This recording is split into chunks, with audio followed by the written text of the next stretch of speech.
Hello guys, welcome again to Earn Money at Home Worldwide, and right now we will have another video presentation at ito ay isang review ng broker na Vantage. So right now, Vantage is our main broker na sinusuportahan ang Asasi with a partnership of Asasi Crypto and Forex Community. Ano nga ba ang maganda sa broker na ito? At nakita naman natin, no? Actually, we still have our previous broker na sumusuporta sa Asasi Crypto and Forex Community. So nagdadagdag lang tayo ng mga broker para makatulong sa ating mga trader. And one of the advantage of Vantage, no, ay meron silang cent account. Isang mahalaga yan, ano, sa isang trader na magkaroon din ano ng option ng pagbubukas ng isang cent account. Well, it will be discussed in another video kung ano mga yung bentaha, no, vantage ng using a cent account ng Vantage. So right now, isa sa lagi nating pinag-uusapan yung mga lisensya, regulatory ng isang forex broker. Actually, this is not just a forex broker. Pwede tayong mag-trade dito ng gold, oil, okay? We have a WTI oil and also a Brent oil. Worldwide, yan ang ginagamit sa mga trading platform, sa trading floor, kapag gusto nila mag-trade ng oil. So we have also that advantage. Even US stocks and indices.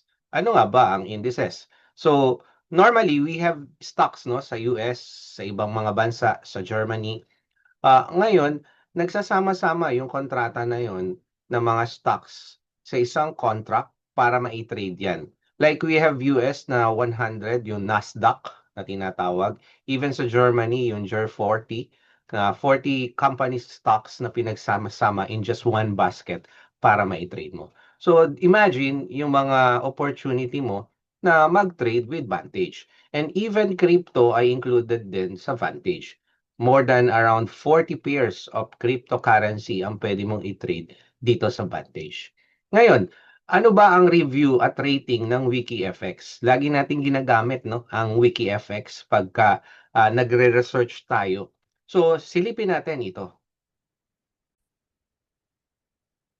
So, kapag pumunta kayo guys sa wikifx.com, makikita nyo ang Vantage na mayroong rating na 8.66 out of 10. So, isa yan sa magandang rating. So, if you're familiar with WikiFX, ito yung Global Broker Regulation Inquiry App natin. So, makikita mo dyan first yung lisensya ng isang broker. Kamusta yung businesses nila, yung software. May mga complain ba na madalas silang nare-receive? So, nandito yon. And first of all, Vantage have a regulation in Australia market maker no dito sa ASIC, Australia Security and Investment Commission. So makikita nyo dito na they are regulated at sabi nga natin since 2012 ang license nila. Tingnan natin dito. Ayan, makikita nyo effective date December 21, 2012, nagkaroon ng lisensya ang Vantage. Kaya nga over 15 years na rin sila. Even in United Kingdom, the United Kingdom Financial Conduct Authority, meron din sila. At marami pa silang license, around 5 license, even in Cayman Island, South Africa. Okay, they have a general registration in Financial Sector Conduct Authority and Vanuatu. Dito naman yung Vanuatu, meron din sila sa Financial Service Commission. And of course, kung makikita nyo, pwede nyo isilipin dito sa WikiFX lahat ng mga supported niya. Even EA, sinusuportahan nito. And the good thing is, in the ranking worldwide, makikita nyo yung iba't ibang mga broker. Ngayon, isa sa mga active sa Pilipinas no, na makikita natin ay ang Vantage which is included in top 14. Okay, so 8.66 is yung kanyang rating and top 14 siya. Nung mga last month no na nakita ko siya, nasa top 16 siya. So then umaangat-angat siya. And then one more review that we can check guys is trustpilot.com. Normally personal ko 'yan kaya makikita nyo paano ako do your own research. Bukod sa WikiFX, I do Trustpilot research even in other companies, hindi lang sa mga broker. Makikita mo kasi yung mga review ng mga end user dyan, kung negative or positive. Well, magkakaroon syempre yan ng negative sa mga end user sometimes at normal yan na you cannot please every customer. Okay? Now, dito sa Vantage Market, ang rating ng Trustpilot is 4.3 out of 5. So, nakita na natin ngayon ang reviews no ng ating Vantage. Isa rin sa makikita natin yung competitive spread nito. Pero normal naman yan na lagi na nakikita natin sa mga broker that are saying competitive ang spread nila. So pinakamaganda niyan, check it out and then tingnan nyo kung talaga nga bang competitive ang spread. And technically speaking, nung nasubukan ko siya, yes, normal yung spread niya. And then if you use other account, makikita nyo rin maganda yung spread ni Vantage. One more thing is when you are opening an account dito sa Vantage, you just need to click the link that I will mention below this video. Open lang kayo and simple lang ang verification nito. Kailangan nyo lang ng ID and proof of addresses. So for the account validation o process o verification ng account nyo, you have to submit your proof of identity and proof of address. Pero normally kapag ang sinubmit nyo is like driver license na meron ng address, automatic na pati yung proof of address nyo. So nothing to worry, this is just a simple registration to verify your identity and to secure also the funds that will come that you will deposit through Vantage. Tandaan nyo guys, this is similar. This is a financial broker. Similar yan ang pag-open ng bank. So, ang kagandahan nito, mostly na nakita ko nung nag-register through Vantage is madali lang naman nila na-verify yung account nila.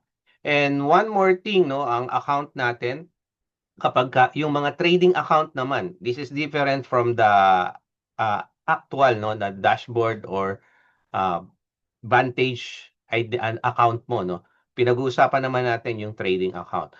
Ang gustong-gusto dito is yung standard sa MT5. Okay, simple lang. Kapag naka-cent account ka na US cent account o sabihin natin US dollar kasi yun yung $1 pataas. Pero pagka US cent account, yung margin mo, yung nire-risk mo mas kaunti. Although ang nire-risk mo rin, yung higher risk, higher reward, baka nag-iisip na, di kaunti lang ang gain mo. Pero for a newbies, maganda rin ang cent standard. And even if you are using an EA or you are doing a copy trading, maganda ang risk management ng isang cent standard. We will discuss it soon kapag nag-usap tayo at nagkaroon tayo ng mga webinar about copy trading and also doing a manual trading using a standard account versus a cent account. Ang isa sa hinahabol dito guys ng iba ay yung trading view. So you can go to the trading view guys. Okay, punta tayo. And technically, with the use of trading view desktop app, okay, kapag pumunta ka kay Vantage, directly makakapag-trade ka using your trading view. Just make sure na nag-open ka ng TradingView STP. So, isa yan guys sa makikita natin na advantage ni Vantage. Ayan. Isa yan sa magandang features ni Vantage. As I mentioned as well, marami tayong pwedeng i-trade kay Vantage. Ang isa pa sa kagandahan ng Vantage is right now, they have also, aside from you can trade yung ating mga crypto sa Vantage, they have also a virtual wallet. It's similar to spot wallet sa mga crypto exchange natin. Right now, kakaunti pa lang yan, BTC and ETH, pwede mong i-keep dyan. It's similar with our crypto like OKX, Bybit, na kung saan yung mag-spot trading ka na tinatawag or just you're keeping your Bitcoin or you're keeping your Ethereum hanggang sa ito ay tumaas. So V-Wallet ang tawag doon. And as I mentioned before, marami tayong pwedeng i-trade kay Vantage. Ito yung mga crypto na pwede nyong i-trade kay Vantage and iko-compare nyo yan, no? Iko-compare natin yan sa iba. Okay, tingnan natin. Ganito lang kaunti sa ibang mga broker. So, yun lang guys, no? Makikita natin yung advantage ng mga pairs din dito kay Vantage. So, I hope guys, napasadahan ko kayo. And don't worry about the deposit and withdrawal.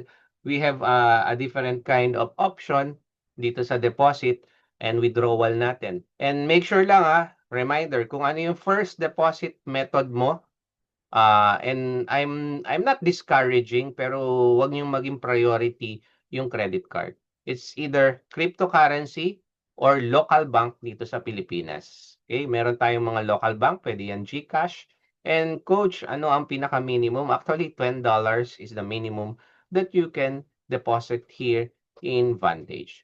Now, as I mentioned before, we will have additional announcement in Asasi Crypto about this one, no? Kasi gusto nating matutukan guys, no, ang mga magte-trade na ngayon. So, we will do a public webinar. This is just also an additional announcement. Public webinar na open sa lahat, maybe monthly.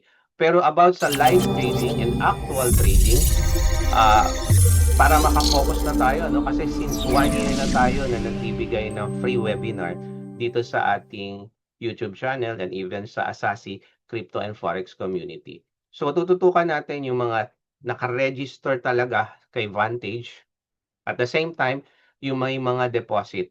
And then, sa mga newbie, hindi muna natin gagalawin yung mga deposit na yon. We will start using a demo account. At least, it's up to you kung kailan nyo makita na may improvement kayo. So, wait for the further announcement, detailed announcement dito sa Asasi Crypto and Forex community. Facebook group po ito at you can join free. Wala pong bayad po ito. Even the education and the recorded video since 2021, mapapanood nyo po dyan. Magaguide po namin kayo. So again, ayan yung review lang natin dito sa Vantage, yung broker natin. In Vantage, you can trade Forex, commodities like oil and gold, even coffee and silver, at iba pa. Even stocks, andyan din. Indices, pinagsama-samang stocks, and cryptocurrency. So tara na, let's trade in Vantage and don't forget to join also in Asasi Crypto and Forex community para sa ating mga free education dyan. So sama-sama tayo mag-trade with Vantage, trade smarter in Vantage.